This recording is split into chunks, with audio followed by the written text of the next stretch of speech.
United. I have made a massive mistake. We've proved that you do not need pace. A very good goal from Ito. Rage quit. Hi guys, I'm Cazorla and welcome back to another video. I did not upload on Wednesday, so this is the third video since I've uploaded, and this video will be the 12 FUT Swap cards ranked. Not sure what I've called it as a title, but that's what the video is. And there's a few ways I'm ranking these cards. One of them is for how many swap players that they cost. So for example, some cost 2, some cost 4, some cost 7 and some cost 12, and also how they fit into that league's team, if that makes sense. So if they fit in well, if they're just good in any sort of way, and yeah, so I know how good they are for value and stuff like that. So yeah, I'll just get into it straight away. With at number 12, we unfortunately have 88 striker Tevez, and he just doesn't, that card, the 88 striker face on his card just doesn't live up to the actual overall rated. I believe he is actually 84 rated in game. I mean, in game stats don't mean too much, but he's just not good for 88 rated. He also cost full 11 cards, which, ouch, if you look at all the other players who cost 11, you got Sanchez and Modric, and Tevez is looking a tough choice there. He's hard to link with lower tier players. If you wanted to link him well, you'd have to do a Cazorla Argentinian link with like Dybala, Higuain, Icardi. You probably want to get one of his inform, so it's hard to link into a squad. And even then, unless you do a full Argentinian squad, and then you can get mid-tier players linked around him. And even then, would he get into an Argentinian squad with Icardi and Higuain and Dybala? I mean, it would be quite hard to link him. This card is only good if like you have some nostalgic attachment to Tevez, or you have a full Primera Division team. In that case, he basically changes your team and your whole game. But yeah, otherwise I would say do not get Tevez at all. And unfortunately we have another legend of the game at number 11, which is Zlatan Ibrahimovic, and this card is only 7, which is better than Tevez, and it is high rated, but there has been an inform that's come out recently which you can buy instead of using up your 7 cards.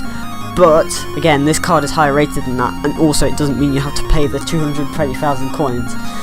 But unfortunately he is in the MLS, so not, I mean, there are some pretty good cards there, but in fact no, there's some very good cards in the MLS, but you're going to struggle for defence a bit. And also, if you want to link him with Sweden, again, he's going to be hard to link. You're going to have to do some sort of Bundesliga hybrid. So unfortunately, you won't be able to get a great top-tier team with Ibrahimovic. And also, 66 pace does hinder him a bit. And yeah, but other than that, he's a decent card. And we have another top-tier card here at number 10, which is Luka Modric.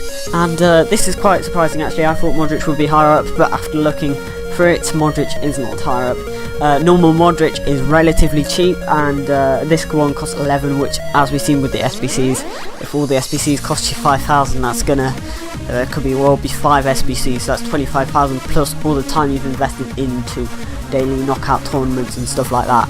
So yeah, it might be not that good of an idea to get this Modric. Also, you've got Koke as a lower tier card as well, which is not too much worse than the Modric. So 87 Koke, and that means you can get, with one, Koke is much easier to get for only 4 cards, and also it means you can get another player as well, for example Insigne or Werner or someone like that. And yeah, it's not much of an upgrade either, only 2 stats upgraded, so and his stats aren't that much upgraded, so I would just get base Modric and get Koke if you have a La Liga squad. And at number 9 we have the Spanish cam Santi Cazorla, another old legend here. And unfortunately for Cazorla, there's lots of cams in the Premier League, which doesn't work in his favour too well, and he's very similar to some quite low cards, such as, for example, 82 Inform Lingard, and Moyes. I think his first inform and his second inform, and loads of people have Moyes' second inform, and he probably would do better at cam than Cazorla, with more physical and also more defending.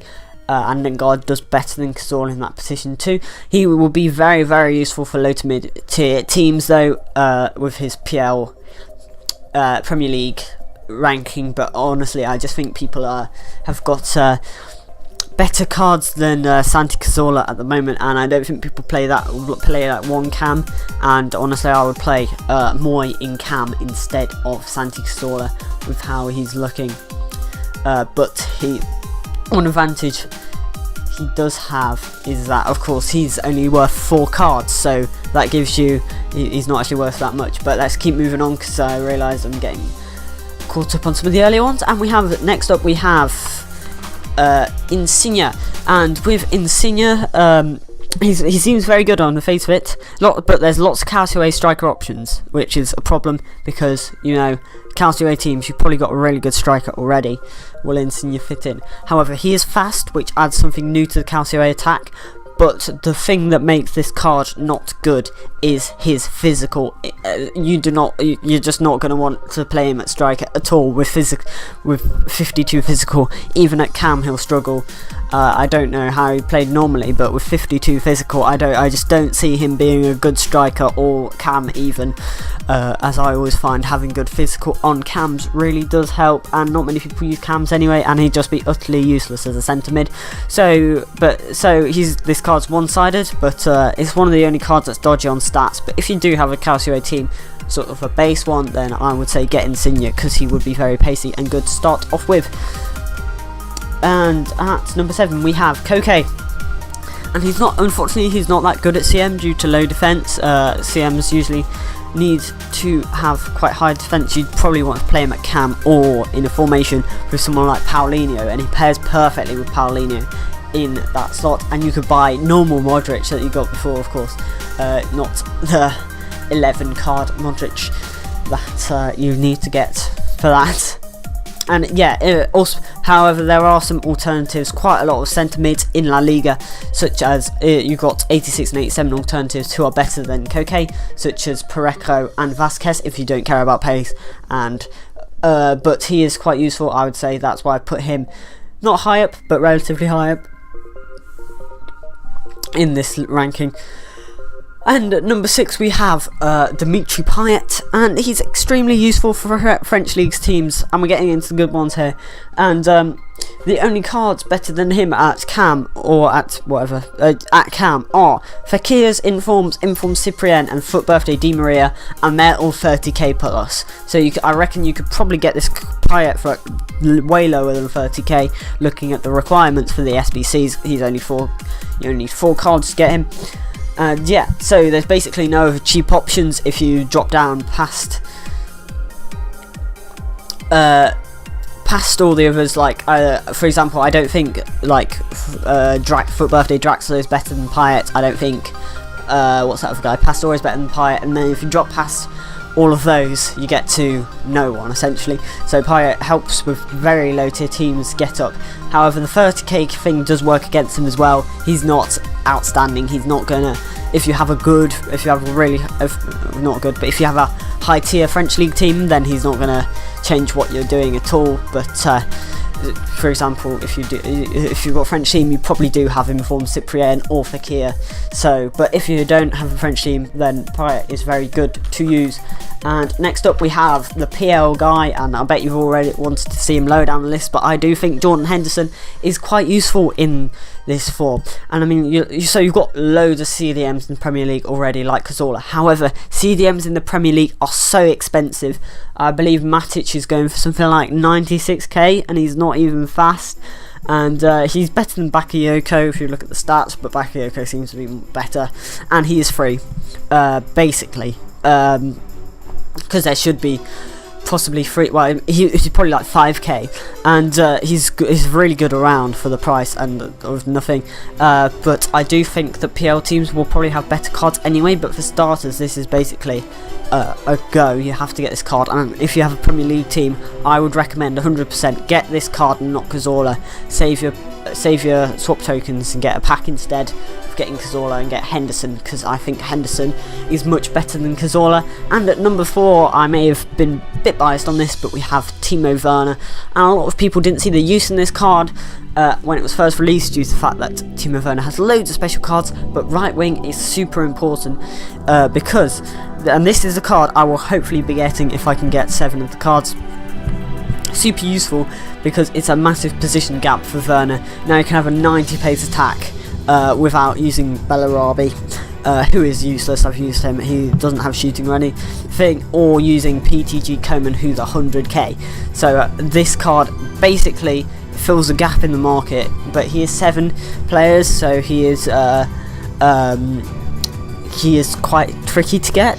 And he is right-footed as well, which is another issue, but you can work around that, swap players in game, stuff like that. So I think this card would be great for Bundesliga teams, maybe make them FUT champs worthy. And another thing that would be great for Bundesliga teams is Wendell, I don't know, but here is the man himself. And there's basically, apart from Alaba, there's basically no Bundesliga left backs that are any good at all, apart from Alaba, and Alaba is quite expensive.